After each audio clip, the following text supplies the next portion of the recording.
this is a Shark Flex, one of the not cordless but corded stick vacs from Shark, the one where you push the very flimsy little hose connector and then have yourselves a full-sized vacuum cleaner with the Duo Clean head.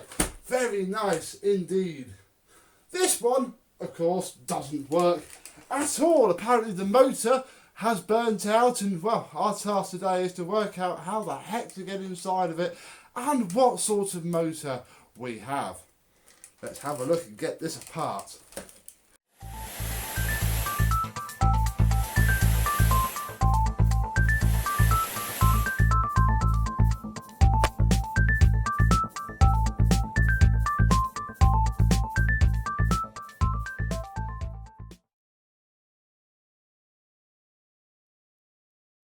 Yes, hello my vacuum cleaner chums, how are you today? Yes, this is bang on perfect timing for mingling in with the Shark job lot, because yes, it is a Shark. It came from somebody at work.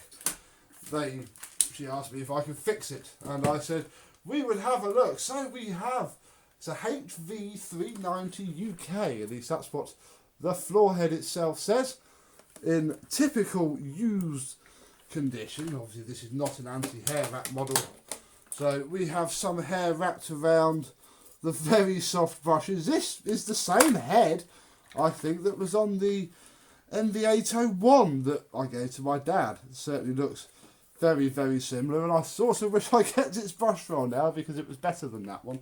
But hey ho, we're not being asked or paid to, well, to do that. We are being asked and paid to have a look at this. So we shall detach the dust cup, there we go, and crikey, whatever motor we have is literally that tall. Oh blimey, the filters are actually pretty clean, I have to say. Might benefit from a wash, although I don't know quite how well that would go through the washing machine, which is a shame because the fabric would cope with it. But nothing else I don't think would. We have our little tiny bin. It's all been, you know, used but not abused. Even, look, here's the post motor filter. Look, even that's pretty okay, and actually smell of burning out at all, I must say. I mean, obviously that doesn't say anything, but I have plugged it in and it doesn't turn on at all. So I guess we'll check the fuse.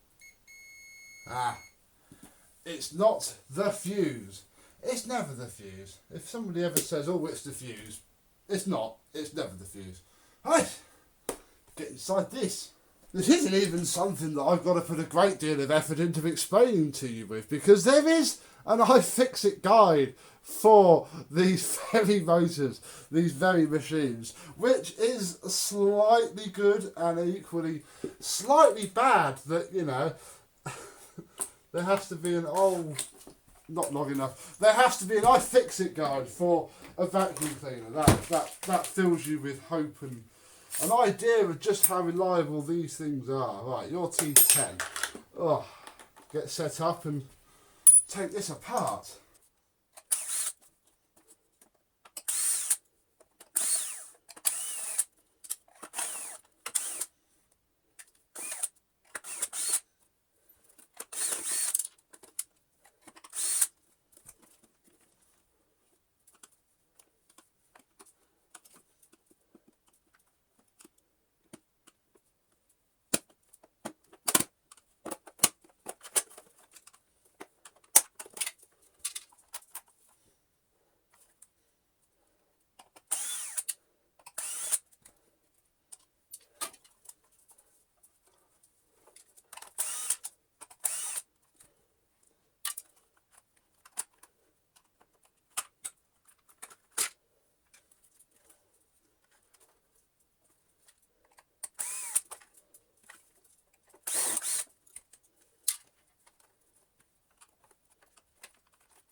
And not a very long time later, and all with the same screws, we can see our little teeny tiny, it's only 450 watts, motor. Look, we'll take that off.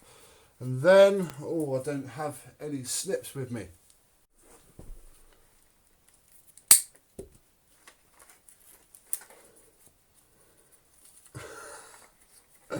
They've used the sound deadening from a larger motor, cable tied around this one, and crikey, at first glance you probably won't see it very well. Can I hold that there? Yeah. Ah, where's the bottom? It looks actually very, very clean. It's not actually, I don't think, burnt out as such. Let's have a quick look at the carbons, because they'll tell us everything. No, that one is very good. I don't even need a screwdriver. This one, oh dear, this one is very good. Oh, well, there we go then. I'm fairly convinced it's not the motor, unless it is the motor and it's failed in a sort of one of those annoying, weird hidden ways. I'm doing some probing and I'll come back if I find anything. That is most perplexing. Nothing seems to be wrong. I can't see a blown solder joint. I can't see a loose anything. The motor looks absolutely flipping mint. Although that means absolutely nothing. It could still be completely and utterly trashed. I'm just peering into the motor now, trying to confirm or deny something. It looks fine, so I think I'm going to bosh it back together. And who knows, maybe one of the carbon brushes was stuck. Cable's fine. There's nothing else it could physically reasonably be. I found something. I was putting it back together just to get it back together, and I found this fuse, look. And this little fuse does not have any continuity in it. I think that is possibly where we are going to look, especially with it being dead. This is the main, I think, power.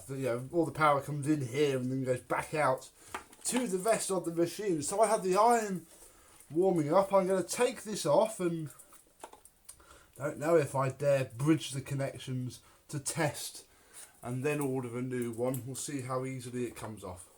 And with our fuse temporarily replaced from the rear with a small piece of bridging wire, well, with a fair degree of trepidation, we'll plug it in and see. Oh, look at that! It runs. Whoa, absolutely fine, but has just sparked and blown the four-way socket that was plugged into. Oh, that's interesting. So it works very well, but ooh, was that my fault or was that something else? Don't think it's my work that's actually gone bang. You can see, look over there, that white isn't very happy, but it is my soldering that made it go bang, obviously, and I was a little bit worried about this.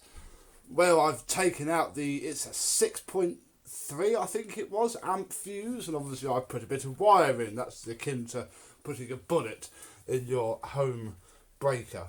But it tested the theory, and the motor ran fine, and I think, well, I don't know if I can try and find one of these boards. Oh gosh, look. That's just fallen off of there as well. I think it's this power board. Obviously something's making it go. Something made that fuse pop in the first place, and I don't know what it was, but obviously it needs a board replacement. Ha ha ha! And of course, being a shark, you cannot find this circuit board for absolutely anything. So it is literally scrap. Oh, what a shame. It wants to live. Bless it. It tried. It tried. But yeah, no, it is completely and utterly stuffed. Bless it. There is no hope for it now. Can't even get the little circuit board that I need. I did have... Oh, all of this weight, look, is just on that little tiny little tiny thing there, like it's not even kicking in properly. What have I not done? You know, yeah, you can see it's all worn and yucky and oh, the one beneath isn't going in now. Oh, I've broken that too. Probably the least of its worries, to be completely honest with you. Get in there. The cable will hold you on, I'm sure. Oh, yes, unfortunately, we have a DNF did not fix. Bless it. If I could find the little power circuit board, I reckon it would be absolutely fine. But I can't do board level repair. I can never find the spares for that board, and unfortunately I think I'm not going to get paid from this job because there is no point at all. So, thank you very much for watching. If you've got one of these that has just died without the, it will, you know, burn out and really be awful. Those little sparks that we saw would be nothing. If you've got one of these and this is dead, I'm afraid it is time for the bin. This one's only week 51, 2018, look. Barely 3 years old. Dead as a doorpost. But that is that. Could not save them all. So thank you very much for watching. I hope you've enjoyed and have looked inside of a shark, which I do not recommend you buy at all. And I will see you soon. Bye bye.